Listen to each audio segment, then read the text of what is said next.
Hi everyone, welcome back to Have a Beer with Eric. This is review number 24, and for today I have Biggie's Blueberry Brunch Bonanza. So it's a big alliteration. So this is a pie-inspired kettle sour ale with blueberries and Tahitian vanilla beans. It's 7.0% and it's by Alvarado Street, of course. Um, I haven't had an Alvarado Street beer in a little while, and this is probably the brewery that I keep repeating the most in my reviews. But I mean, they keep making great beer, so why not? And yeah, when I saw this beer made it down to San Diego, I knew I really wanted to try it. So I just, as soon as I was free, I went up to Bottlecraft and I got myself a couple cans, and I'm probably gonna try it right now. So yeah, I saw the picture for this. It has quite a lovely color. We'll see it right now. There we go.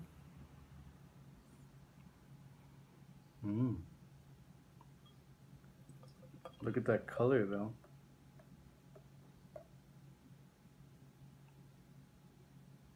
Looks just like juice. And look at the head on the foam. Or the color on the head.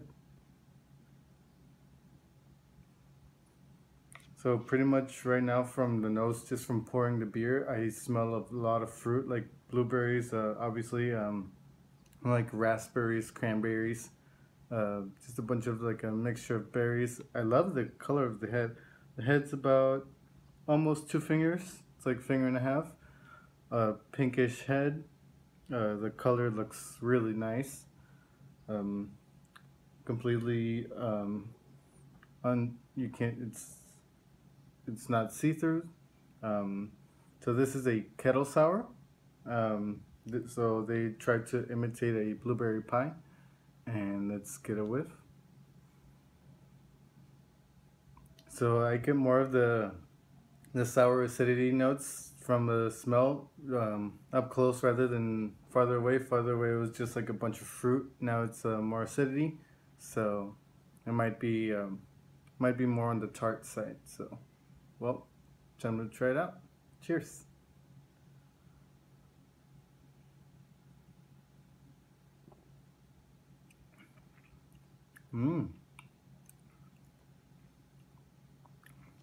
It's very smooth. I, since the smell was very tart, I was expecting the taste to be very tart as well. But it must be the vanilla beans that helped that tartness settle down, and maybe the blueberries as well. But the tartness is very light. It's very rich in flavor.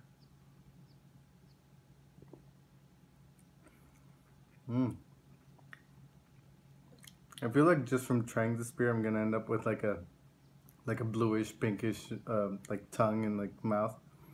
Should be funny later on, but yeah, it's a very easy drinking beer.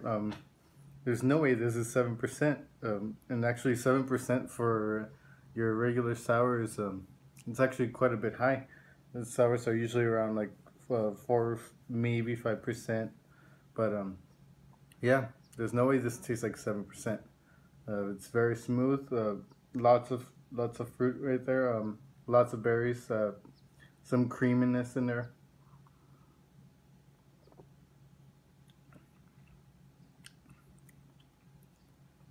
I'm not sure if I would describe it as like a pie taste, but definitely some sort of pastry. Maybe like a blueberry Danish, maybe similar to a blueberry muffin. Um, yeah, that goes down very smooth, very nice. Lots of fruit.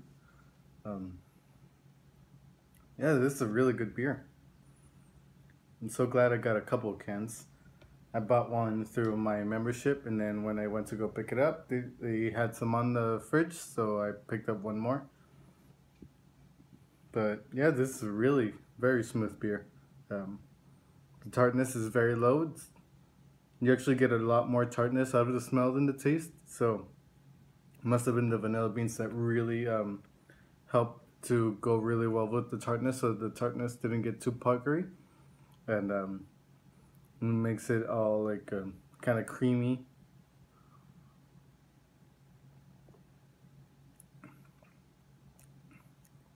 And it's pretty refreshing too, even though it kind of gives you some sort of like a pastry beer kind of feel. It's still very refreshing. Um, it's pretty hot today, and even though it's kind of cloudy right now, but it was very sunny earlier, and it's still pretty warm. But and this beer is like really nice, really refreshing, goes down pretty easy. Um, yeah, it's really good.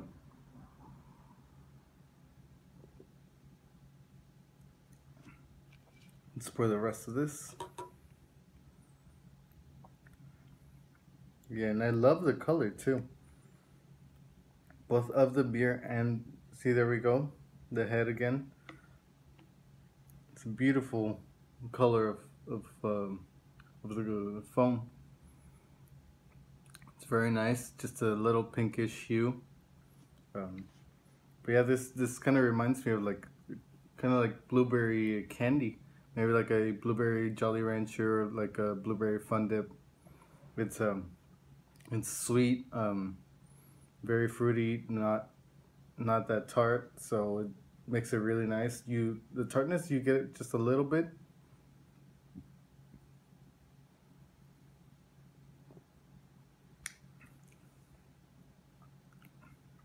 Yeah, it's the tartness is pretty hidden. Honestly, like, well, I would try this beer in a blind tasting, and I would realize that it's a sour.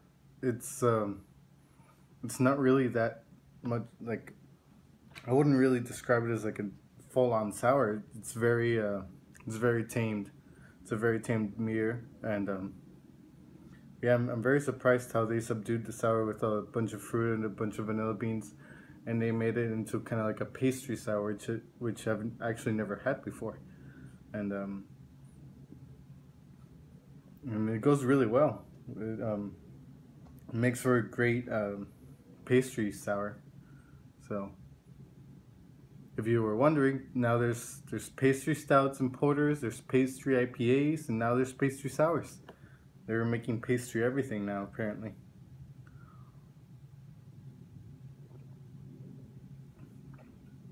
But I mean, as long as they're well executed, and I'll keep trying them, and I'll keep buying them, and I'll keep reviewing them. I had a peach cobbler IPA a few weeks ago from McKellar. They brewed it for the Bottle Craft anniversary, and it was their 7th anniversary, and they partnered up with McKellar. And for all of Bottle Craft's anniversary beers, they've brewed some sort of a pastry beer, and the style has changed. And this time they wanted to brew an IPA, but they still wanted to stick with the pastry theme. So they made a peach cobbler IPA. They added some, I think they added lactose, and they added cinnamon, and they added obviously peaches. And so it was a hazy double IPA with peach puree and cinnamon. Actually, it might not have lactose, just the peach puree and cinnamon. And it actually really tasted a lot like a peach cobbler. It was great. It was a great beer. So there's pastry IPAs now, and pastry sours. It's very unexpected, and I honestly didn't know what what I was gonna expect out of this beer, but I'm very happy with the results.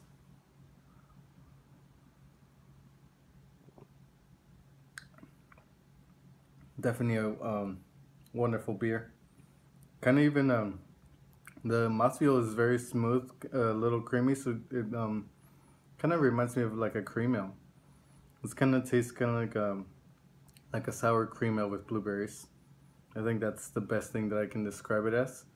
Um, and the carbonation is low to medium, so it makes that adds to the creaminess. It's not highly carbonated, so it doesn't make it too crisp. It makes it lets the fruit shine more.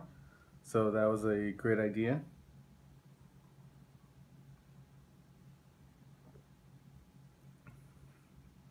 But yeah, as you can see, I'm you can see how easily I'm drinking this beer because it's very easy drinking. It's very smooth, very refreshing, and very flavorful. It's very well done.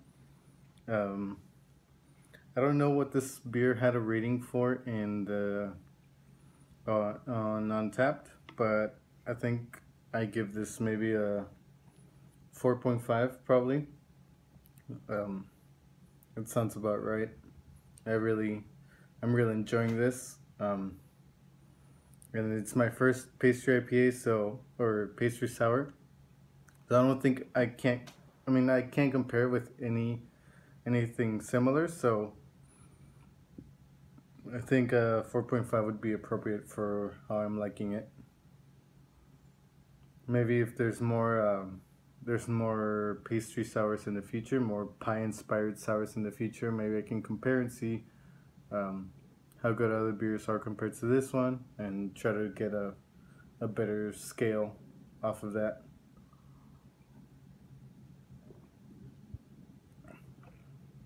And so today is Tuesday.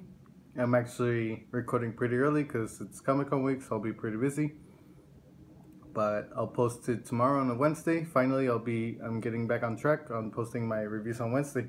So, and then I'll be pretty busy this week, and we'll see what I still need to plan my trip to Bottle Logic sometime soon to pick up my bottles of the Lost Colony, which is their barrel-aged imperial porter brewed with walnuts and pecans. So can't wait to try that. But yeah, I'll be planning my trip for that soon. Hopefully, the last pickups are the 20th and 29th, so gotta go up there by then. All right, well, that's pretty much it for this video. I'll see you guys next week. Cheers.